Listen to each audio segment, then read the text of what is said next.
பாம்பேயில் ஃப்ளைட்டு வீட்டில் இருந்து ஏரோட்ரம் வர வரைக்கும் இந்த பவுன்சர் அங்கே 4 பவுன்சர் இந்தியில் பாம்பேயில் வீட்டில் இருந்து அவங்க ஏர்போர்ட் வர்ற வரைக்கும் 4 பவுன்சர்.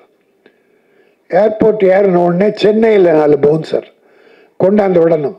இன்னும் அவ்வளோ பெரிய தீவிரவாதியா நீ?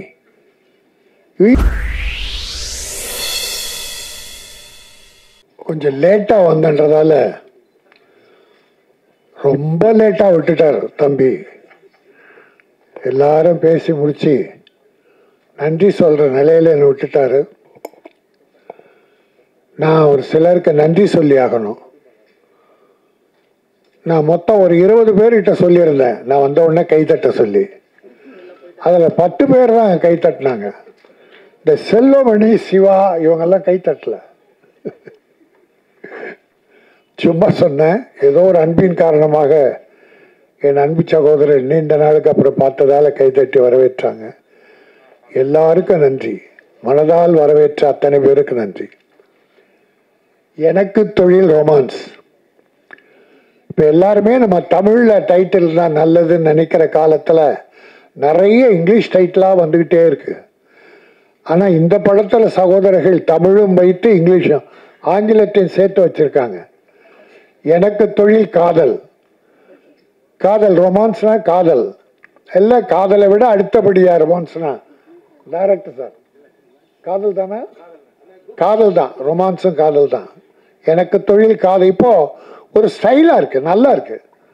எனக்கு தொழில் ரொமான்ஸ் போது சில யங்ஸ்டர்ஸ் இந்த காலேஜில் லவ் பண்ணிட்டு தள்ளின்னு வராங்க இல்லையா தேட்டருக்கு, அவங்கெல்லாம் கொஞ்சம் ரொமான்ஸுக்காக வருவாங்க, நிறைய வருவாங்க. எனக்கு இந்த பார்க்கும்போது நான் ரொம்ப நல்லா இருக்குன்னு சொன்னாங்க. தம்பி திருமலை தான் சொன்னான், ரொம்ப நல்லா இருக்குன்னு. அதனால தான் நம்பி நம்ம பண்ணிட்டேன். இதெல்லாம் இவ்வளோ காலம் கஷ்டப்பட்டால் கூட இதெல்லாம் வெற்றி பெறுவேன். அவன் ஒரு போராளி, சினிமா போராளி. என் சிஷ்யன் சொல்லலாம், நான் ஒரு போராளி. இப்போ எனக்கு அடுத்து என்னோட தம்பி, அதாவது கஷ்டத்தையே இஷ்டப்பட்டு எடுத்துக்குவான். கஷ்டப்படுவான், அது இஷ்டப்பட்டு படுவான். வெற்றி அடைகிற வரைக்கும் போட்டிடுவான்.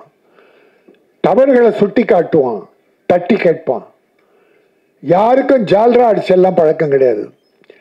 நல்லது நடக்கணும். சினிமா முதலீடு செய்கிற ப்ரொடியூசர் அத்தனை பேரும் நல்லா இருக்கணும், அதுக்காக போராடுவான். சில படங்கள் முடிக்க முடியாமல் இருக்கும்போது அவனுடைய உதவியால் ஃபைனான்சியர்ஸ் பணம் கொடுத்து அந்த படத்தெல்லாம் முடிச்சிருக்காங்க. ஆக அப்படி ஒரு நல்ல மனம் படைத்த அருமை தம்பி திருமலை இன்றைக்கு இந்த படத்தை எடுத்து செய்கிறான் ப்ரொடியூசர்னா முதல்ல மகிழ்ச்சி. பல பேர் அடைந்தாலும் நான் மிகப்பெரிய மகிழ்ச்சி அடைகிறேன். அவன் வெற்றி பெறுவான். இந்த இயக்குனர் தம்பி பாலாஜி ரொம்ப எளிமையாக இருக்கார். இந்த எளிமையே உங்களை வரவேற்கும், வாழ்த்தும். காதலிக்க நேரமில்லைன்னு ஒரு படம், அற்புதமான படம், காதல் கலந்த காமெடி படம். அப்படி ஒரு படமாக இது அமையும். மக்கள் ஏற்றுக்கொள்வார்கள். தம்பி திருமலை தன்னுடைய ஆதங்கத்தை வெளிப்படுத்தினான், வருத்தத்தை வெளிப்படுத்தினான். இந்த ப்ரமோஷனுக்கு கூட ஹீரோ வரல, ஹீரோயினி வரல, வரணும். செல்வமணி சில விஷயங்கள்லாம் சொன்னார். இந்த திட்டம்லாம் நாங்கள் போடுறோம் சார், இதெல்லாம் போடுறோம் சார், படம் எடுக்கும்போது எல்லாம் போடாமல் எடுப்போமா? ஆனால் இதை பிரேக் பண்ணுறவன் ஹீரோ, ஹீரோயினி, மற்ற சிலர் எல்லாத்தையும் பிரேக் பண்ணிடுவாங்க. டப்பிங் பேசுறதுக்கு முன்னால் பணம் வேணும்னா உனக்கு ஏதாவது அசிங்கமாக இல்லை, உன் மேலே உனக்கு நம்பிக்கை இல்லை, படம் வியாபாரம் ஆகலை, உன்னை வச்சு நாங்கள் படம் எடுக்கிறோம், வட்டிக்கு வாங்குகிறோம், கஷ்டப்படுறோம். இப்போ பாருங்கள் 4 வருஷம் 5 வருஷம் படம், இந்த படம் முடியும்னா அப்போ என்ன கஷ்டம் இருக்கணும்? பொருளாதார கஷ்டம்தான் இருக்கணும். அதை கடைசியாக மகேந்திர குமார்ஜி உதவியால் தம்பி திருமலை ஏற்பாடு பண்ணி இந்த படத்தை முடிச்சிருக்கான். அப்போ ஹீரோவா நீ கொண்டாந்த பணத்தை கொடுத்த, என் முதல் படம் கதாநாயகன், இந்த படம் எப்படியும் வரணும், இந்தாங்க இந்த பணத்தை வச்சு படம் பண்ணுங்கன்னு சரத்குமார் பண்ணியிருக்கார். அப்படி ஜெய்சங்கர்னு ஒரு ஹீரோ, அவர் எத்தனை ப்ரொடியூசர் வாழ வச்சிருக்கார். ரிலீஸுக்கெல்லாம் அவங்க உதவி பண்ணுவாங்க. பட் ஒரு ப்ரொமோஷனுக்கே வரலன்னா ப்ரொடியூசர்ஸ் அவ்வளோ பெரிய அடிமைகளா? உனக்கு என்ன அவ்வளோ பிஸி ஆகிட்ட? எல்லாருக்கும் சொல்கிறேன், தலை கணம் மட்டும் இருக்கக்கூடாது. தலை கணம் கொஞ்ச நாள் நிமிரும், உன்னை தாழ்த்தி விடும். தலை கணிச்சுன்னா தலை தாழ்ந்து விடும். ஆகவே தலை கணம் இருக்கக்கூடாது யாராக இருந்தாலும். வளர்ச்சியும் போது நெற்பயிரை உதாரணம் சொல்லுவாங்க. நெற்பயிர் கதிர் விடுறதுக்கு முன்னால நெல் நிமிர்ந்து நிற்குமா? கதிர் விடுகிற போது அந்த நெற்பயிர் தலை தாழ்ந்து இருக்குமா? அது அறிவின் முதிர்ச்சி. அது போல வளர புகழ் வளர வளர அமைதியும் தன்னடக்கம் இருந்தா நீ மேலும் உயர்வாய். அடுத்தவங்க வைத்தறித்தலுக்கு சாபத்துக்கு மட்டும் ஆளாகாதீங்க யாரா இருந்தாலும். ஆனால் நான் இவ்வளோ சொன்னாலும் என் தயாரிப்பாளர் மேலே தான் நான் குறைப்பட்டுக்குவேன். வேற எவனை பற்றியும் நான் குறைப்பட மாட்டேன். போட்டி போட்டுக்கிட்டு இந்த படம் வெற்றி பெற்றா முதல்ல அந்த ஹீரோ கிட்ட போய் நிற்க போகிறது யாரு? இப்போ எழில் மரங்கொத்தி பறவைன்னு ஒரு படம் எடுத்தார், டைரக்ட் பண்ணார். சூப்பர் ஹிட் படம். ஒரு சிவகார்த்திகேயன் ஒரு ஹீரோ உருவானார். இப்போ எழில்கிட்ட எவ்வளோ பேர் வராங்க. அவர் படம் பண்ணிக்கிட்டு இருக்கார். ஒரு அமைதியான அற்புதமான இயக்குனர். ஆனால் இன்னைக்கு சிவகார்த்திகேயன் பெரிய லெவல். நல்லா இருக்கட்டும், நல்லா தப்பே சொல்லலை.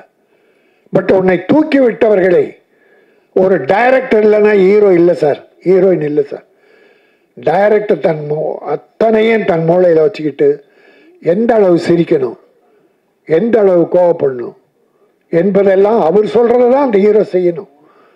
அளவுக்கு மீறி டைரக்டர் மீறி பண்ண முடியாது. அப்போ ஒரு ஹீரோயினை உருவாக்குவது டைரக்டர்.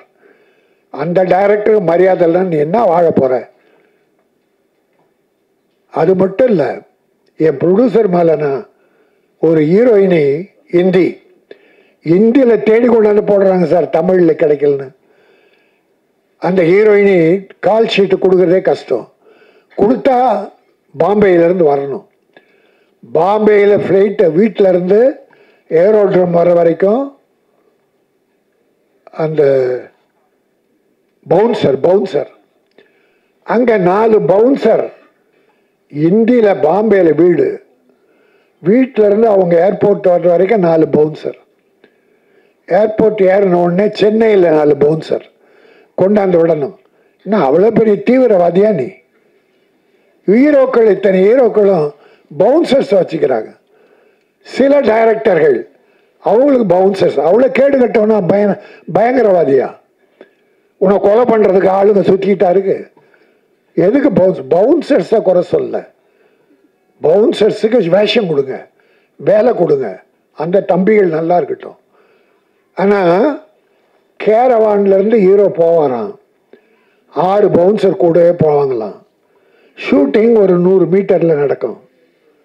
அந்த 100 மீட்டர் வரைக்கும் ஹீரோ விட்டுட்டு அங்கேயே உட்காந்துட்டு இருக்கணும். பிறகு அந்த பவுன்சர் ஹீரோ ஷார்ட் முடிஞ்சு கேரவன் வருவார். அந்த பவுன்சர்ஸ் வந்து கேரவனில் உட்கார வைக்கணும். நாங்கடா இது அக்கிரமமாக இருக்குது. அவ்வளோ பெரிய தீவிரவாதிகளாக நீங்கள் உங்களை சொல்கிறதுக்கு ஆள் தேடிக்கிட்டு இருக்காங்க. ஆக ரொம்ப வேதனையான விஷயம். இதை செய்வது யார்? நம்மளோட ப்ரொடியூசர். நான் அவங்கள குறை சொல்ல மாட்டேன். எனக்கு வேணாம், அந்த ஹீரோ வேணாம் என்று சொல்ல தைரியம் இல்லையே. அவங்களால எத்தனை கோடி சம்பாதிக்க போறீங்க? படுற வேதனை அவ்வளோ பெரிய வேதனை. ஆகவே சில கஷ்டங்கள் ப்ரொடியூசர்ஸுக்கு பலர் செயற்கையாக கொடுக்குறாங்க. இதற்கு தயாரிப்பாளர் சங்கம்தான் ஒரு முடிவு எடுக்கணும். திருமலை இங்கே கத்தி பிரயோஜனம் கிடையாது. தயாரிப்பாளர் சங்கம் ஒற்றுமையாக இருக்கணும். ஆந்திரா பிரமாதமாக இருக்கு. ஆந்திரா ப்ரொடியூசர் கவுன்சிலை மீறி யாராலும் ஒன்றும் பண்ண முடியாது. கேரளா பவர்ஃபுல் ப்ரொடியூசர் கவுன்சில் சொல்கிறதா நடக்கும். கர்நாடகாவும் அப்படிதான். நான் ஒரே ஒரு உதாரணம் சொல்லி முடிக்கிறேன். ஆந்திராவில் ஒரு வில்லனுக்கும் ஒரு ஹீரோயினுக்கும் ரெட்டு போட்டாங்க. ஒரு ப்ரொடியூசருக்கு டேட்டு கொடுத்து அந்த படத்தில் ஆக்ட் பண்ணாமல் அவரை விட்டுட்டு இன்னொரு படம், பெரிய ப்ரொடியூசர் டைரக்டர் படத்துக்கு போயிட்டாங்க. அந்த ப்ரொடியூசர் கம்ப்ளைண்ட் பண்ணார், என் படத்துக்கு தேதி கொடுத்துட்டு அந்த ஹீரோ வில்லனும் ஹீரோயினே வரலன்னு. ப்ரொடியூசர் கவுன்சில் அவங்கள ரெட்டு போட்டுச்சு ஆந்திராவில். ஒரு மாதம் படம் நடிக்கலை, யாருமே கூப்பிடல. பிறகு 5 ரூபா 5 லட்சம் ஃபைன் பண்ணி அந்த வில்லனும் ஹீரோயினும் பணம் கட்டின பிறகு ரிலீஸ் பண்ணாங்க, நடிக்க ஆரம்பித்தாங்க.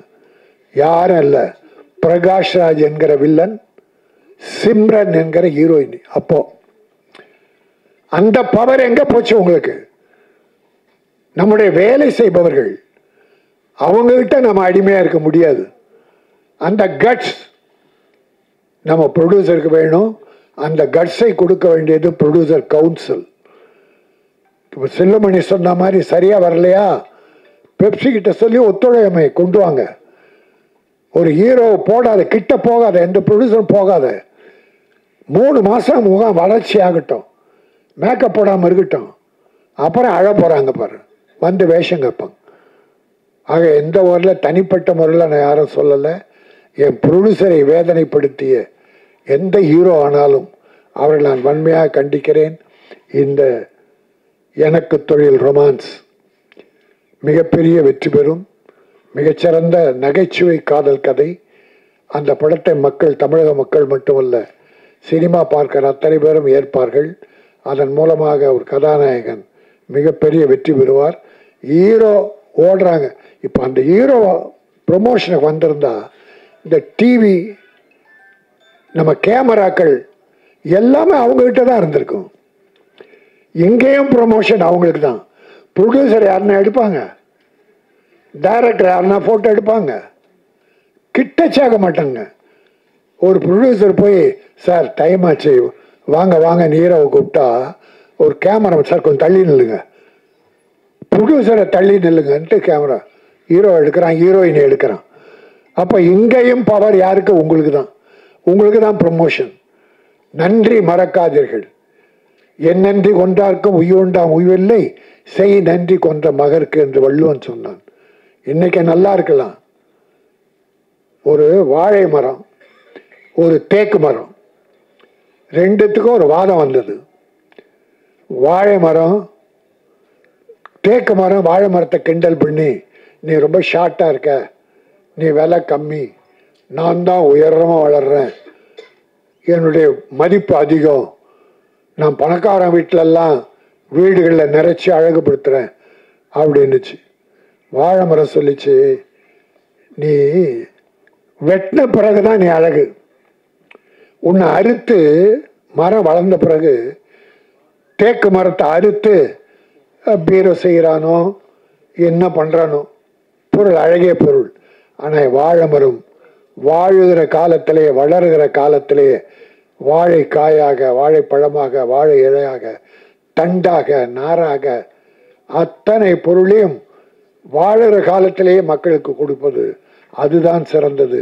அது மட்டுமல்ல, அது காலம் முடியும் போது 4 வாழை கன்றுகளை விட்டு விட்டு செல்லும். இந்த மக்களுக்காக 4 வாழை கன்றுகளை விட்டு விட்டு அது அழியும். அதை கல்யாண வீட்டில் மாட்டி வைப்பாங்க, கல்யாண வீடு அலங்கரிக்க. அப்படி வாழுகிற காலத்தில் அடுத்தவர்களுக்கு உதவியாக இருக்க வேண்டும். நீ வளர்ந்து பட்டு யாருக்கும் உபயோகமாக இருந்து புரோஜனம் இல்லை, மனிதனே கிடையாது. ஆகவே இந்த எனக்கு தொழில் ரொமான்ஸ் மிகப்பெரிய வெற்றி பெற வாழ்த்துகிறேன். நன்றி, வணக்கம்.